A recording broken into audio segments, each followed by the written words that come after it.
Hanggang sa bigay ako ng bigay, pati ako naubusan na pala ako.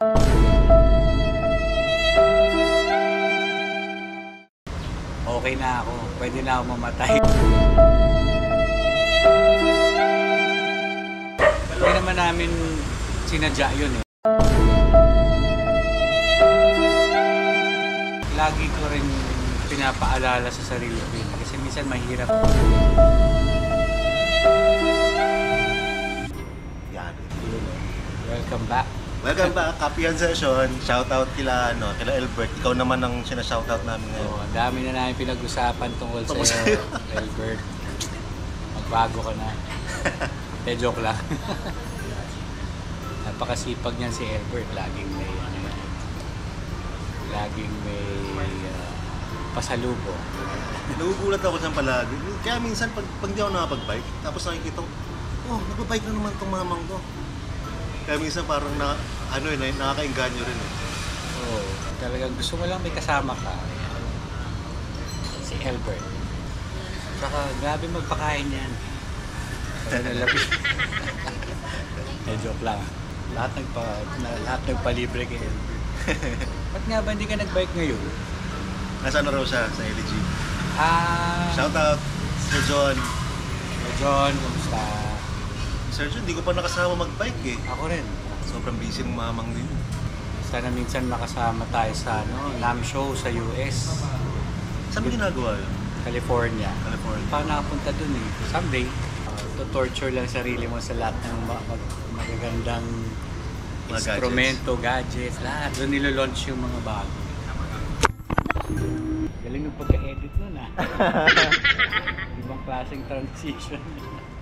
Anong hindi naman weird, overwhelming na approach sa'yo ng... Pinaka-overwhelming. Oo, yung parang nagulat ka na, grabe naman yun. Dami. Parang yung pinaka-na-appreciate namin pag yun nga, dati nanonood sa amin. Nakilala namin, high school, or basta bata pa, tapos nanonood sa mga gig. Nung time na yun talaga, iba rin pag manonood ka ng gig eh. Sasadyain mo talaga, kahit yung pagbili ng mga album, sasadyain mo magpag-iipunan mo. Lalo nung high school, nung uso yan eh. May mga classmate ako, mag-skip ng field trip. Yung kami ng album. Tipirin mo yung bago. Kahit ako pag may gusto akong bilhin, talagang either hindi ka kakain ng recess o Tapos, syempre, proud ka pag meron ka nito. Ikaw unang makakabili ng cassette. Cassette pa nun. Oo. Dati, hiraman pa ng cassette eh. So, yun, nung nagka-first album kami, tuwa ako. Siyempre, pangarap ng banda yun, magka-album. Sabi ko talaga nung pagkahawak ng first album, okay na ako. Pwede na ako mamatay. Parang na-achieve mo na yung isang dream, di ba? Tuwa ako. Pagpasok ko sa school, hindi pa kilala yung River Maya. High school ganyan? College na, first college na. Pinapamigay ko sa mga kaibigan ko. Hanggang sa bigay ako ng bigay, pati ako naubusan na pala ako. Yung kopya ko ng first album namin, actually first, second, and third. May fans din na may extra na nagbigay sa akin. Talaga? Oo. Nakakatuwa. Tape yan, tape. Kasi pag nagpo-post sila, binibiro ko akin na lang yan, wala akong kopya nun. So yung iba, pinadala talaga sa akin. So ngayon nakatago? Oo. Galing. So yun. Tapos ngayon, minsan makita namin yung ibang dati bata. Ngayon, professionals na. Doktor, piloto. Lalo siguro yung mga nasa abroad na, no? Oo. Tapos may kanya-kanyang family. Lalo na itong reunion, kasama na nila sa show yung mga anak nila. Noong mga time na yun, no? Siyempre, di ba pumutok ang River Maya? Tapos putok ang banda nun eh. Siyempre yung mga ina-idol, may mga ina-idol ka rin na banda. Tapos nakakasabay mo sila sa gig, no? Sarap naman ang feeling nun. isa sa una ko naging idol na Filipino drummer, si Junboy Leonor ng The Dawn. Na doon.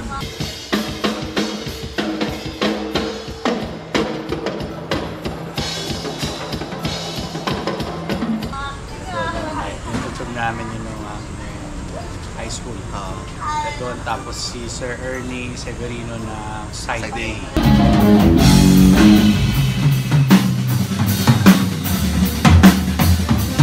Silang dalawa yung talagang Idol mo, pero I'm sure every now and then nakakasabay mo sa mga gig. No? Saka, sinasadya ko rin manood ng gig ng Side A nun, sa music hall pa, sa Annapolis, Phoenix. Unti-unti na-discover ko na yung sina Sir Jun Regalado.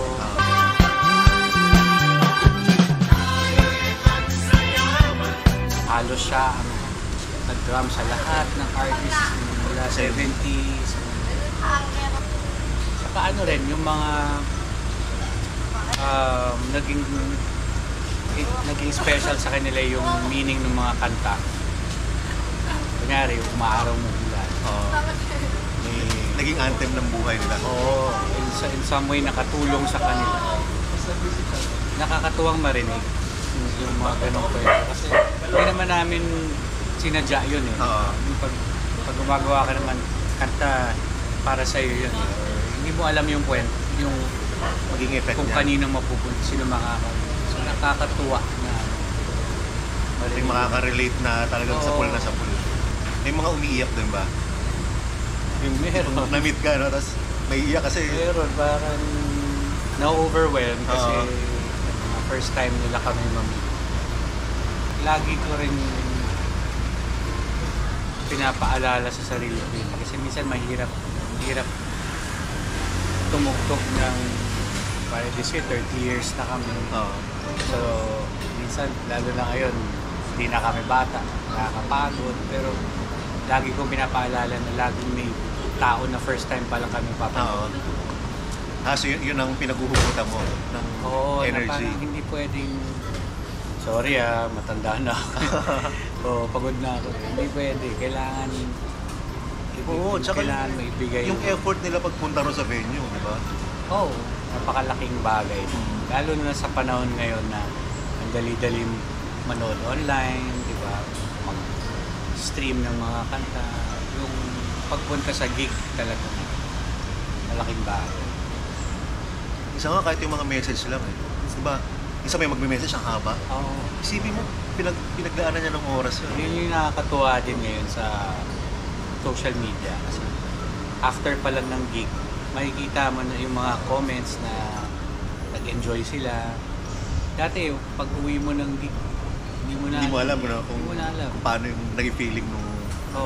alam mo lang na, nag-enjoy sila. Pero yung talagang specific na messages na tapos makikita mo yung mga, alam mo yung nagsa-selfie sila, kumakanta sila sa show. Tuwa ako sa mga ganyan. Kasi from the stage, hindi mo na makikita yung mga detalye.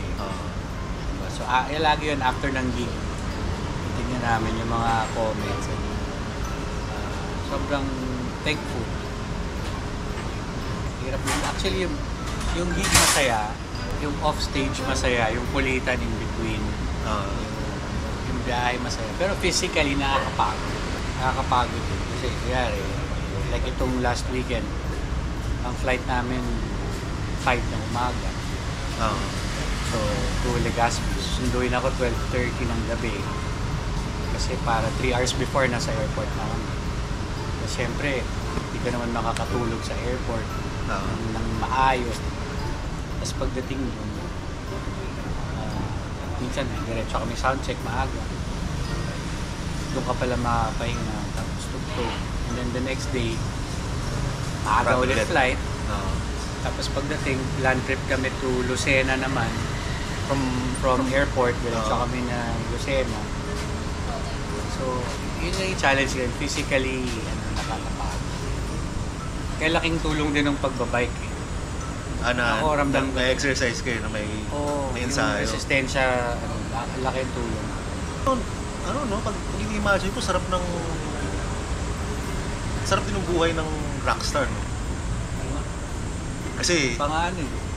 Dream na ano eh. Dream job siya talaga. para siyang job na hindi job, di ba? Diba yung trabaho mo, play nga eh, play music. Diba? Oo. Trabaho mo, kung ano yung hobby ko nung high school. Parang yun ba yun. Kasi, diba tayo, ikaw, I'm sure pag gumagawa ka ng kanta, ikaw, napapasaya mo yung sarili mo eh. Oo. Naramdaman mo ba yung nakatapos ka ng kanta tapos para kang maluluha? Parang, ganda nito. Parang, I mean, yun palang fulfillment na eh. Diba? Yun palang ito. Tapos yung magagawa mo pa regularly, tapos masusuportahan mo yung pamilya mo, Oo. makaka-travel ka, yan ang daming makikilalang tao. Na living the life no, pagka... At saka ano, sa inyo, sa River Maya, bibihira yung banda na nandun sa estado nyo eh. Ng Eraserhead sa River Maya, ng parokya, di ba? Kayo-kayo lang yung nandun. Yung iba kasi, although sumikat na sila, pero may mga day job silang kailangan nilang Maraming ganun. continue, di ba? May nakakausap akong musicians na foreign. Kahit, kung kilala nyo yung D-Sound na banda, diba D-Sound? Taga Norway sila. May time na nakakwentuhan ko yung singer nila. Ganun din yung situation kahit na kumbaga kilala sila sa buong mundo. Pero sa Norway, kailangan may day job pa rin sila.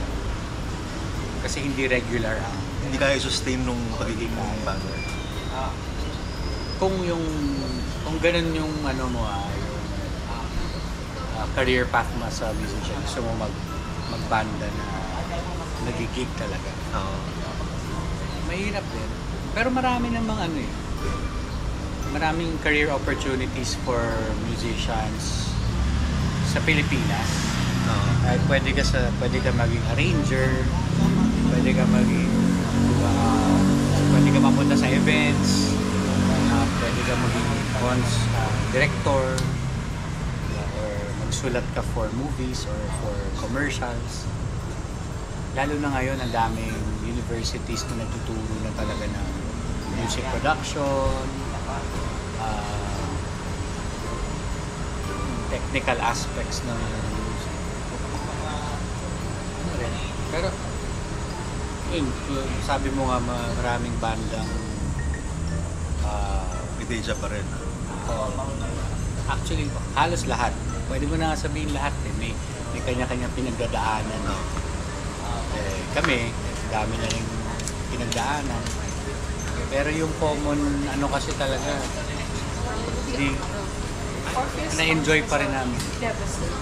Pag tinatanong ko kayo, tagal nyo na, hindi ka pa ba napapagod? Masaya pa rin eh.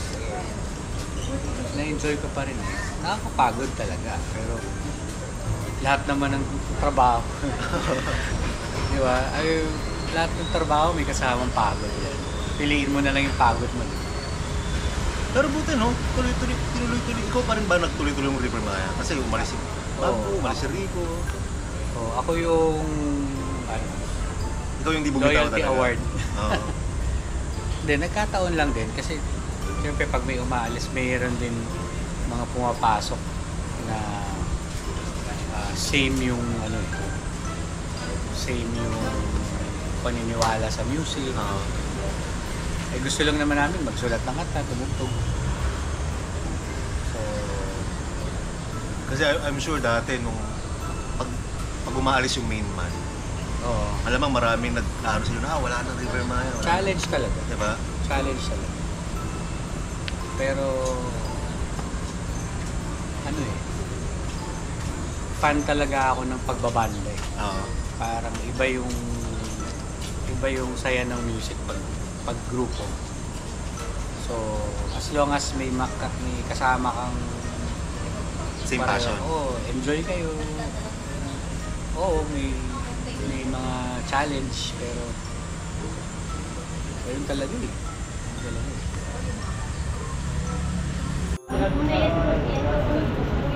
Albert. Si Albert. Natuloy na yung kwentuhan namin ni Mark. Wala ka, sayang. Hindi ka nakapag-vlog takeover. Pero next time, bawi tayo. Bawi. Okay.